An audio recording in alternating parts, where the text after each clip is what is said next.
Zulkarnain secara bahasa itu artinya memiliki dua tanduk. Ya kan?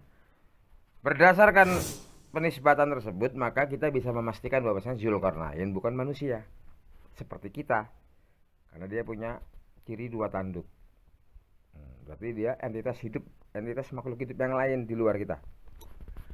Zulkarnain melakukan perjalanan dari tempat terbit matahari, di mana di tempat terbit matahari tersebut ada sekelompok umat yang tidak bisa berlindung sedikit pun dari matahari tersebut. Artinya di dekat matahari ada kehidupan entitas makhluk lain yang mereka tetap hidup di sana tanpa harus berlindung dari panas matahari. Artinya mereka tidak terpengaruh oleh panasnya matahari, maka tidak perlu berlindung, ya kan? Ada entitas hidup lain yang tidak perlu berlindung dari panas, seperti pohon zakum yang akan tumbuh di neraka. Oke? Nah, kemudian Zulkarnain melakukan perjalanan ke tempat terbenam matahari. Di surah Al-Hajj ayat yang ke 18 itu dijelaskan matahari itu sujud kepada Allah, ya kan? Di dalam Sahih Bukhari 4802 Rasulullah menjelaskan, ada hadis yang muskil bagi orang memahaminya, ya. Ada hadis bahwasanya matahari itu ketika terbenam datang ke bawah ars menemui Allah, menunggu komando perintah dari Allah untuk apakah terbit dari tempat yang apakah terbit dari tempat yang biasanya atau tempat sebaliknya, ya kan? Nah, itu artinya Zulkarnain itu melakukan perjalanan di luar bumi. Pemilik dua tanduk itu melakukan perjalanan di luar bumi dari planet ke planet, lintas galaksi, lintas planet. Lalu dilanjut di surah Al-Kahfi tersebut, Zulkarnain datang ke suatu tempat di mana di situ ada orang yang menghuni, yang diam di antara dua gunung. Di tengah-tengahnya tuh orang-orang itu, ya kan? Mereka tidak mengerti, tidak bisa berkomunikasi dengan Zulkarnain. Itu mengindikasikan adanya perbedaan bahasa atau perbedaan bahasa. Maka perlu adanya teknologi menerjemahkan bahasa atau teknologi yang komunikatif agar terjadi diskusi, agar terjadi pembicaraan antara orang tersebut kepada Zulkarnain. Ini teknologi penterjemah canggih yang dimiliki oleh Zulkarnain. Karena di ayat selanjutnya dijelaskan mereka berkata kepada Zulkarnain, artinya bisa terjadi komunikasi antara orang-orang yang di antara dua gunung tersebut ngomong ke Zulkarnain, artinya sudah selesai, tuntas masalah keterbatasan dalam berkomunikasi, ya kan? Berkata mereka, Ya'juj dan Ma'juj, Zulkarnain, Ya'juj dan Ma'juj sering melakukan kerusakan di bumi. Bisakah kami mempercayakan kepada engkau untuk memegang proyek bagaimana kami supaya tidak terlindungi oleh kedatangan si Ya'juj Ma'juj tersebut. Kemudian Zulkarnain menyatakan bisa, insya Allah bisa, dan meminta orang yang ada di antara dua gunung tersebut untuk menyediakan tembaga dan besi, ya, Cu dan Fe. Nah, kemudian Zulkarnain melakukan proses pembakaran terhadap tembaga dan besi tersebut di lebur.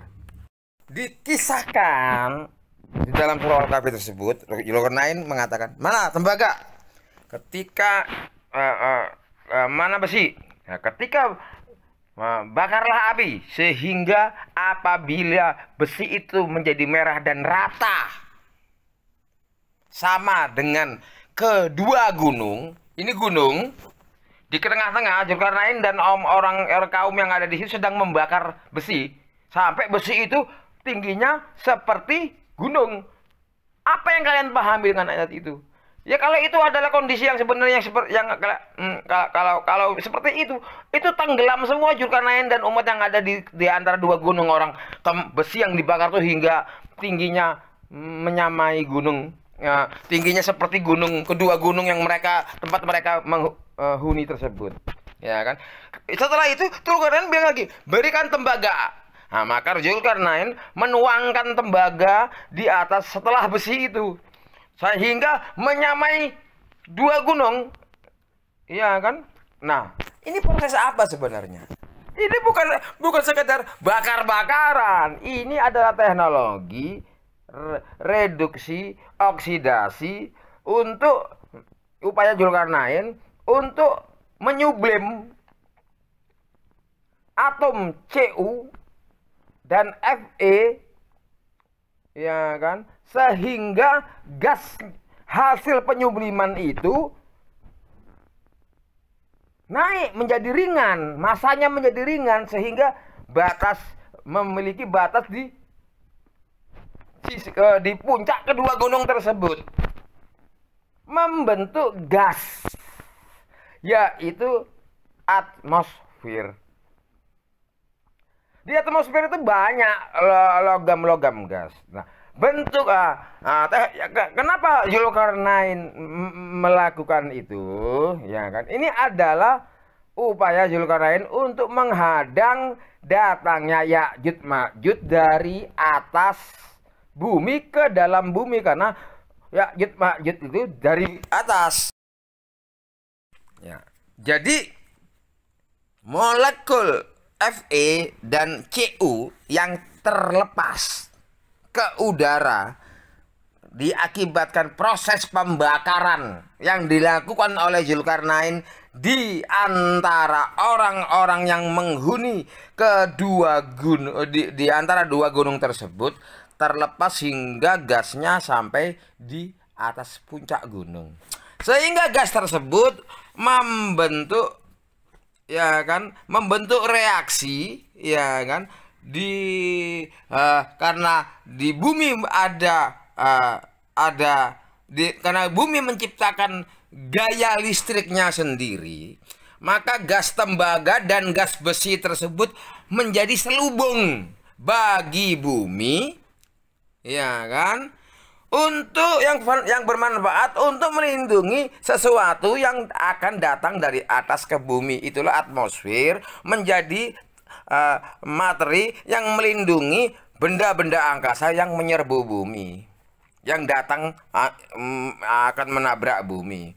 Di surah Al-Anbiya 96-97 di situ dijelaskan, ya, hingga suatu masa nanti Ya'juj Ma'juj turun dengan cepat dari seluruh tempat yang tinggi. Jadi dari atas bumi datang ke bumi, menerobos atmosfer. Maka di dalam hadis yang lain dijelaskan, Ya'juj Ma'juj itu selalu menunggu tirai. Itu bukan tembok, tirai penghalang mereka untuk masuk ke bumi sampai mengalami keretakan, sehingga mereka bisa masuk ke dalam bumi ketika atmosfer menjadi retak. Mereka punya kesempatan untuk masuk ke dalam bumi, dan atmosfer memang akan menjadi retak, tidak lagi mampu 100% melindungi benda-benda dari atas bumi yang datang untuk menyerbu bumi. Itulah hakikat daripada Zulkarnain dan teknologinya. Tara, thank you.